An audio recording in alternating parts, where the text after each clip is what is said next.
performance task sa Filipino. Paggamit ng magagalang na pananalita at sa salitang dinaglat. Magandang araw po! Kami po ang Group 4 Bravo na binubuo.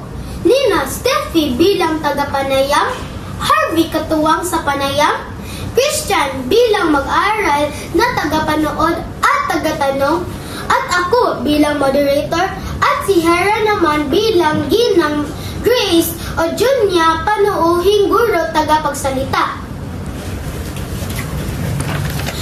Ngayon po ay mapapakapiling natin ang panuuhing guro na ating paaral. Si Ginang Mary Grace o Junya, siya po ay magbabahagi tungkol sa kahalagaan ng edukasyon. Inaanyayahan ko po sina Steffi at Harvey upang simulan ang panayam.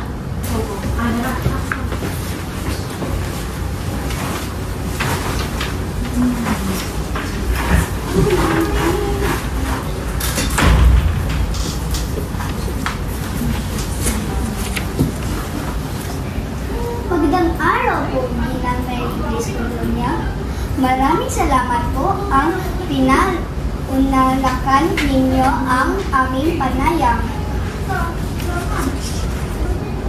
Magandang araw rin sa inyo lahat. Ikinagagalak ko kung makasama kayo ngayon. Unang tanong po, Ginang Odronia, bakit po mahalaga ang edukasyon para sa mga kabataan? Mahalaga ang edukasyon sapagkat ito po ang nagbubukas ng maraming oportunidad.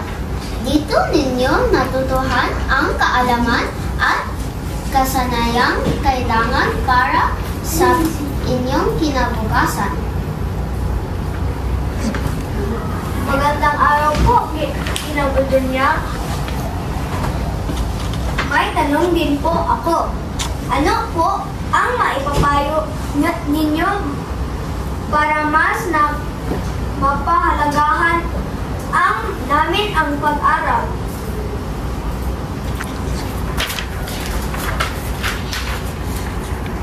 Maganda ang tanong mo, Christian.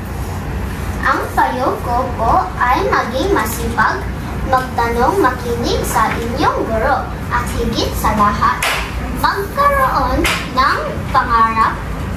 Kapag alam ninyo ang inyong layunin, mas magiging masigasig kayo sa pag-aral.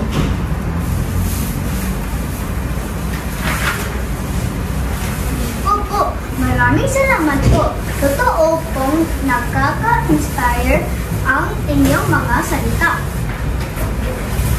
Nagpapasalamat po kami, Ginang Odronia, sa inyong oras at sa mga lagang aral na ibinahagi ninyo.